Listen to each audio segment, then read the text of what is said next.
So I just saw that you right now have a new label called No Pain No Gain, and you have, well, it's not released yet, I think, but it's already released. We did the first single, so the first single was released like 1 month ago. So it's called La Texa. The next one, it's the EP will be out actually in September with inside La Texa and 3 other tracks. Okay. And then further on in the year we'll release actually all the release that will come in the year and put it into one double pack, a compilation of all the best sells inside of it. It's not my first label. I did one just like 2 years before, but I stopped it because I had some issue with it, and I needed to have like a new start. Even with the music, I needed time to really think of what I really wanted to do with the label, where I wanted to go musically wise. And I guess the COVID really helped because I mean, not having gigs helped me to really like focus and produce a new style, a bit more harder, and also to find that typical sound that I wanted. So I'm pretty happy what I have now. As an artist, it's always nice to maybe travel a bit in the sound and also try new styles and don't stay in the same sound. You know, try to life needs to be a bit adventurous. So I guess I needed this also in the studio. So that's why I focused on new sounds. But with the pandemic, what is cool is that I had the opportunity to actually sit in the studio, and I actually started to try to make every kind of music. So I did techno, of course. I also did like hard techno. I did dubstep. I learned how to do pop. I even learned how to play a bit more piano. Learned a bit about musicology a bit more also.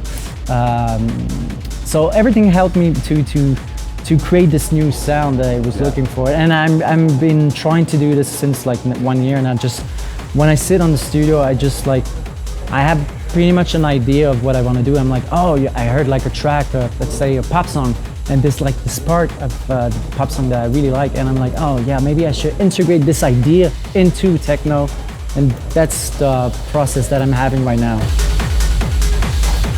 What I've realized also is that during the pandemic, let's say 10 years ago, even further before, like there was techno, there was hardcore, there was minimal, everything was really classified. And when you were doing techno, you couldn't really do like, for instance, dubstep, or you couldn't really mix genre. And what is cool with this new generation of artists is that they kind of broke this barrier between the style. And I've been looking. I was waiting for this. I mean, I'm too old to do it. Now I do it, but I think I was maybe too old to be the guy that does it. And it needed to be the new generation. And they really did it well. And I really like this kind of state of mind. It's just, we don't give a fuck. I guess the new generation came to a point where they're like, we're not gonna go again to a cyclical thing where this type of techno is coming back. Just said, you know what, let's just mix all together, you know? Concrete came at a period where Paris was literally dead in terms of nightlife. Yeah. And I really think they brought this new era of nightlife. I mean, they brought new artists like me, like François X, like Léopold, like plenty of other guys. But they really took like some new guys, some new DJs, and they brought us into the scene, you know. Yeah. We were all mixing in bars, and it was really hard to mix in clubs, and there were not that much clubs in Paris, and they were not amazing, you know. I mean, they were good, but we needed like a new place, and Concrete came really at the perfect timing. And they really created this new generation of promoter, also as artists, and they created, I think, the generation that is today, you know. When Concrete came, I think 4 years after, Wanderlust came. Then after Wanderlust, there was another club that came just in front. And after all those clubs that opened, there was like promoters like Possession that came, and Fait Croquet, and all these new guys came and started to do Warehouse, and Warehouse now is a new thing, you know. You have to know that in Paris, like 10 years ago, 15 years ago, when you went to a club, there was a few people that went to club to see one DJ in particular. Yeah.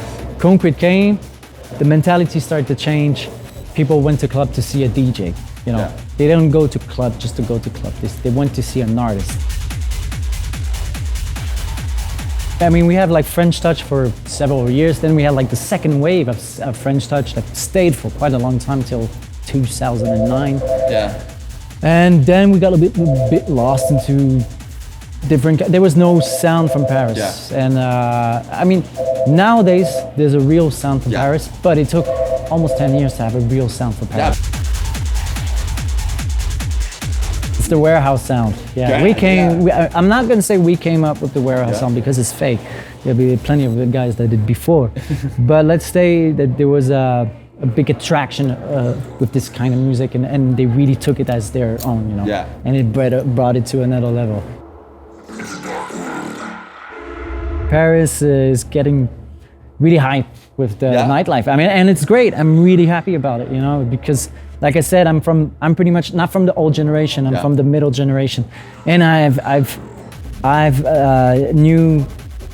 known the clubs.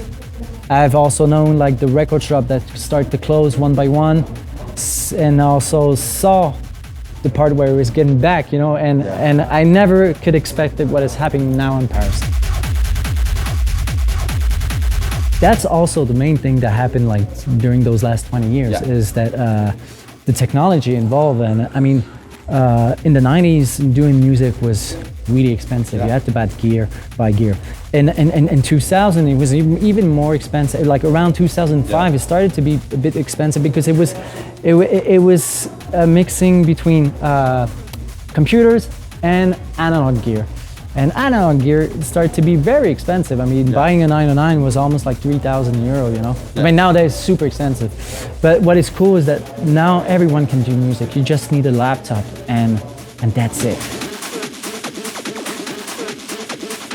I do music with machine because I come from a generation that liked making music with machine. But I'll tell you the truth, it's a nightmare to do music with machine because you always have problem with machine that is broken, or the record that didn't do a good record. You have like the sound didn't go well. You go way faster, and with the digital. With the digital, and also the result is almost the same. So the older generation always told me there's rules, and you have to follow those rules. It's fake. There's no rules. If you want to go in the fucking red line, just go, you know? Exactly. If it sounds like shit, who cares? It sounds like shit, but if you twist it in a way that sounds good, in the end, what it's important is that the final project sounds good. Of course, if you do classical music, you're not gonna put like a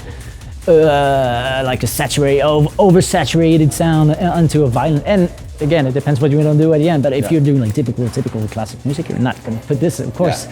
But in terms of like art music, electronic music, even pop music, because nowadays pop music sounds almost like techno for me. Even rap music sounds like techno. It's loopy, you know. The sound, the synthesizer are back. I mean, the rap now is using more synthesizer than samples, like old old folk. Of course. You know? So we're really in an electronic era. So it's cool. And the end, it's the same thing. We all do the same thing. It's music. As an artist, what I'm looking for is always to learn new stuff and not to be selfish and just music is made to share ideas. Exactly. So don't put barriers. Don't put a wall between you and someone else because it's not the same music.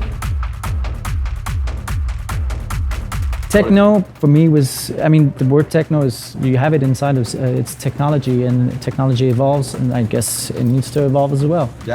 I'm not saying that it should be EDM, it just needs new stuff.